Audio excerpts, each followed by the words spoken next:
Yeah, first off, congratulations to Billy and Louisiana Lafayette on a Sun Belt championship. A great game, and I think a lot of credit goes out to our commissioner, Commissioner Keith Gill, for putting on a great show. A great football game against two really good football programs, and they made a few more plays than we did. But give them credit. I'm proud of everyone in our program, our coaches, our players, for giving us a chance to win at the end. And we came up a little bit short. We have nothing to hang our head about. We're sitting here at 10-3, and we have a lot of great players in that locker room around. They're hurt like all we are, but these guys sitting beside me, Thomas Hennigan and Caden Smith, they represent this program the right way, and I'm so very blessed to have been the head coach here and the way they represent this university and this program that I'm not hanging my hat.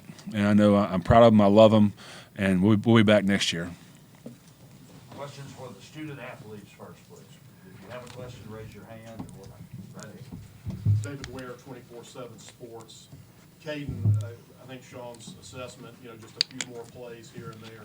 From a defensive standpoint, what were they doing offensively? Obviously, you kept them in check well more than last time, but still, kind of just enough plays to stay in front.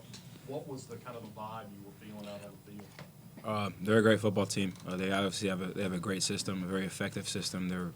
Billy's doing a great job of putting their receivers and their running backs in a great position to succeed. And Levi, with his mobility, always gives teams problems. So they just made a couple more plays than us. I'm proud of how the defense flew around, no matter whether it was them scoring or them getting some plays on us. We never backed down. We never lost confidence in what we could do. They just made a couple more plays than us, like Coach Clark said. It was clear that you were using a lot more aggression. There was a lot more blitzing I saw than the first time here. As you kind of think back to it now, understanding it's still pretty fresh, did you feel like, yeah, you know what, that helped us maybe get a little more control and maybe force their hand on some things? For me, I was just flying around. I didn't want to leave anything out there. That was just my mentality going into the game. So a lot of those might have looked like blitzes, but I was in coverage and I just saw ball and got ball. So I think me and the whole defense had the same mentality. DeMarco, Trey Cobb, TD Roof, everybody on the back end and up front was just running to the ball. So there were some plays that probably looked like we were blitzing where we weren't, because just dudes were just running to the ball. And I'm really proud of how our defense played, because that's just how our mindset is. Thomas, kind of same question to you. On the offensive side of the ball, it was tough going. It was tough to get any rhythm. Tough to keep things going. Some of them were self-inflicted penalties and those kinds of things. Take us through kind of the offensive flow. Yeah, I mean, obviously, they're a really good defense. I think there was some stat that came out this week that, they're a top 5 all-time Sun Belt defense, and but that didn't intimidate us going into it. I still thought we played hard. Obviously, first drive, big play to Corey. It gets called back because of a penalty, and there was one thing here, one thing there that really could have changed the flow of the game. And like both these guys said, you got to give them credit, because they came to play too. And I'm just super blessed to be at Appalachian State, and for this university to give me such a great opportunity, and just kind of leave my mark on it, just to be a small part of it. Thomas, Tim Buckley with the Advertiser. What was the biggest thing, especially in that first half, that they were doing to kind of stifle you guys, forcing the punts that they did? And was it the same stuff that they were doing back in October, or if not, how did it differ? Yes and no. I mean, like I said yesterday, that we're a different football team than we were in October, and they're a different football team now as well. But I felt good about the things that we watched on film going into the week. I felt like we had a pretty good idea of what they were going to do in certain situations. And overall, I'm not sure what the overall stats were, but I felt like it was not a terrible day for the offense. Obviously, one play here, one play there, but it was just for a big run to happen, we had a couple of them, but for one big run, it was just like holding the block for just a second longer. So, I felt good about our game plan. I felt good about the way we played, obviously.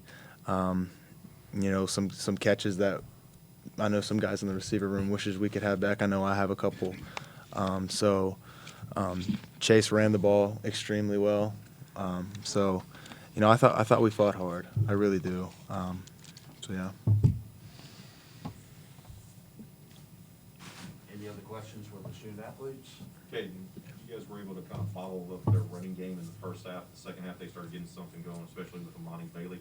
From your perspective, why were they able to execute well, better in the second half?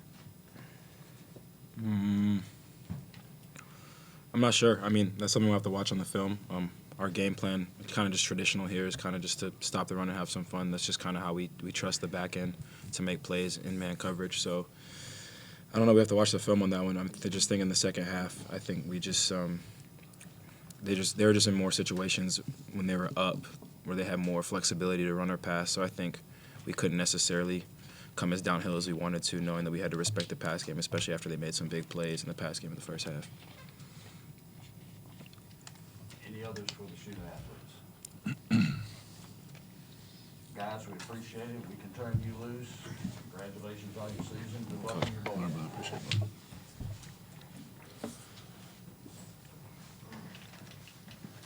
Questions for Coach Clark? Sorry. Sean, I know that being aggressive and really trying to maybe control the game a little more was part of the game plan for this week. How did you feel like that came out overall, and what were the kind of the points maybe that you wish had been more to your favor? Well, again, I want to say this, but you have to give Louisiana a lot of credit. I mean, they have a very good football team. They're coached very well. Whenever you can keep two deep safeties and stop the run, it's going to be a long day. And we were close on a few runs that could have been 10 and 15-yard runs were 3 and 4 yard runs, and a couple of times we had people open and we couldn't get the ball to them. And we were going to call it aggressive offense, defense, and special teams. I thought our defense played excellent. I think we gave up 3 or 4 big plays that really changed the game, and the momentum just getting out of our gaps and not being there. But a lot of that goes to the execution from Louisiana. So, for an example, we score. We talked about it all week long. We're going to go for 2 and kind of define how we had to play the game on the way out. So I had a guy open, didn't make the play, and we're down 8. So I figured we score again, go for 2, tie it up, and go to overtime. So, but again, very proud of everyone in our program. As far as, the going for 2 goes, and when you say you had that decided coming in, talk a little bit about how do you arrive at that conclusion before you even, get on the field? Well, I think it's just the analytical part of football. I mean, you're on the road and in a tough environment, and we study this stuff all week long. Myself and Lance Ware study certain situations, timeouts, 2-minute drills, how we want to do clock management, and we're down 14, and we scored. And in my mind, we have our best 2-point play called, and if we make it, we're down 6, and the pressure's on Louisiana. If we score a touchdown, we win the football game. If we don't, we go for 2 and go for overtime. So I thought that gave us the best chance to win. I thought we needed some momentum in the game, try to get the offense a little boost and give our team a boost, and it didn't work. But saying all that, we still had a chance to tie it up in the very end. So again, I'm proud of how we played, and I wouldn't change that call for anything. Last question for me, talking about the running back use, when you're going through kind of that rotation of guys, and you've been very disciplined in going Nate to Cam to Daytrick. Is there any point at which you consider, hey, you know what, let's shake it up a little bit, or maybe let's see if this is a hot hand, or how are those choices being made in game?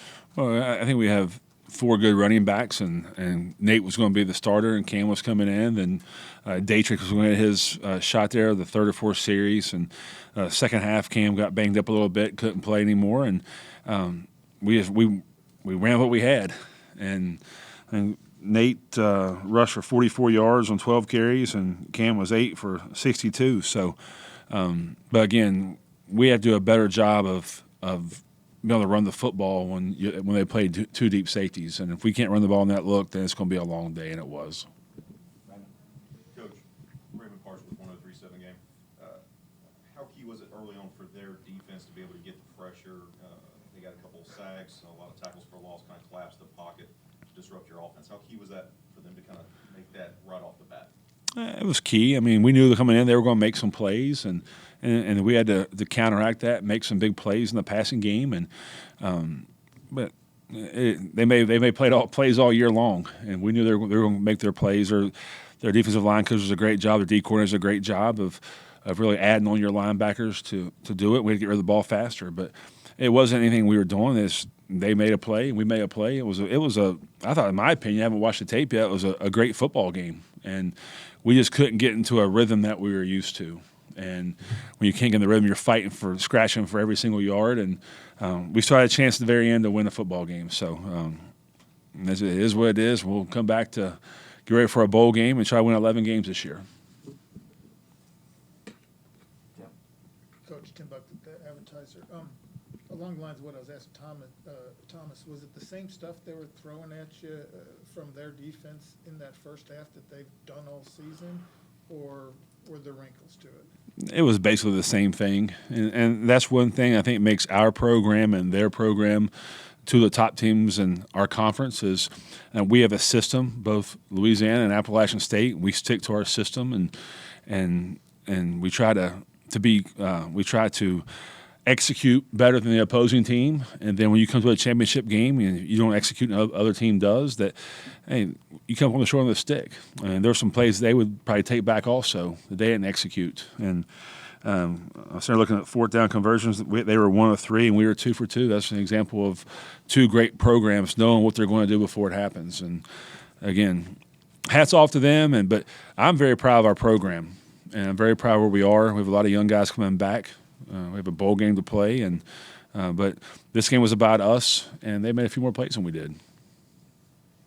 Coach Kevin Foote, Acadiana Advocate. Did Thomas mention one of them? I thought 2 penalties really hurt y'all. The one early that he mentioned on the first drive, and then at the end of the first half, your quarterback scrambles, y'all getting around midfield, and you get a hold.